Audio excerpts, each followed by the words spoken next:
सुप्रभात। जय श्री कृष्ण। दशम अध्याय विभूति योग के गत 2 श्लोकों के अध्ययन में हमने यह जाना कि श्री कृष्ण अर्जुन को अपना प्रिय मानकर उसके हित की कामना के लिए, उसके कल्याण के लिए अपने परम वचन कहते हैं, जिसमें वे बताते हैं कि उनकी उत्पत्ति के विषय में देवता और महर्षि कोई भी नहीं जानता, क्योंकि वे ही तो उनकी उत्पत्ति का कारण है, उनके प्रारंभ का कारण है। तो महर्षि उनकी उत्पत्ति को कैसे ही जानेंगे। इसके आगे श्री कृष्ण क्या कहते हैं, आइए बात करते हैं। श्लोक संख्या 3। यो माम अजम नादिम च वेति लोक महेश्वरम असम्मूढ़ः सह मर्तेषु सर्व पापै प्रमुच्यते, सर्व पापै प्रमुच्यते। श्री कृष्ण कहते हैं, जो मुझे अजन्मा, अनादि और लोकों का परम ईश्वर जानता है, वह मरने वालों में अर्थात मनुष्यों में मोह से रहित और सब पापों से मुक्त हो जाता है।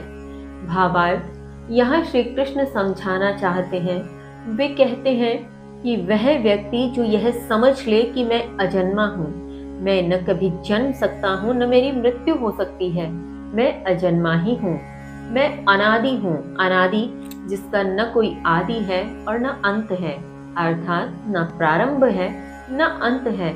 इस प्रकार से अनादि, अजन्मा और सब लोगों के ईश्वर के स्वरूप में जो मुझे समझ ले, जो मुझे इस तत्व से जान लेता है, वह मनुष्य मरने वालों में, मर्तेषु का अर्थ मरने वालों में, और मरने वाले कौन? मनुष्य अर्थात जीव। तो ऐसे जीवों में वह मनुष्य मोह से रहित हो जाता है, वह सब प्रकार के पापों से मुक्त हो जाता है।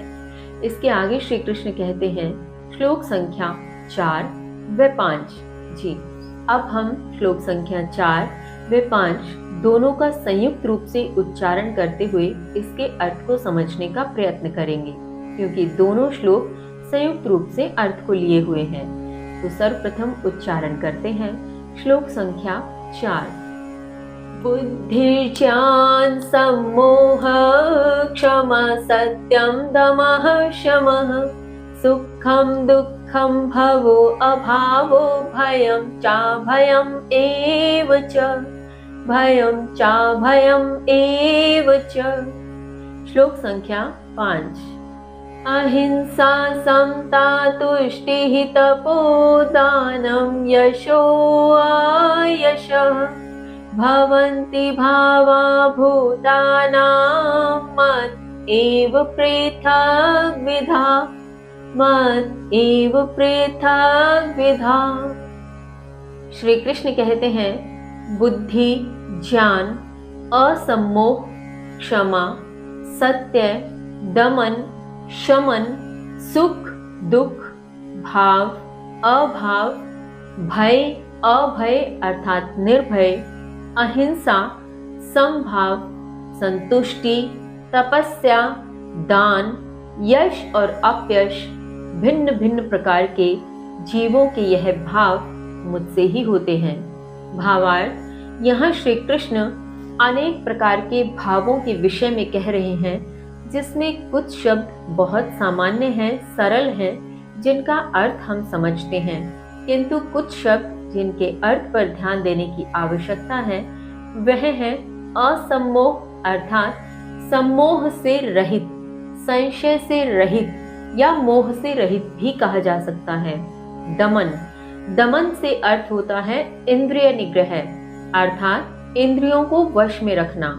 शमन, शमन का अर्थ होता है मन को वश में रखना, यानी मन निग्रह।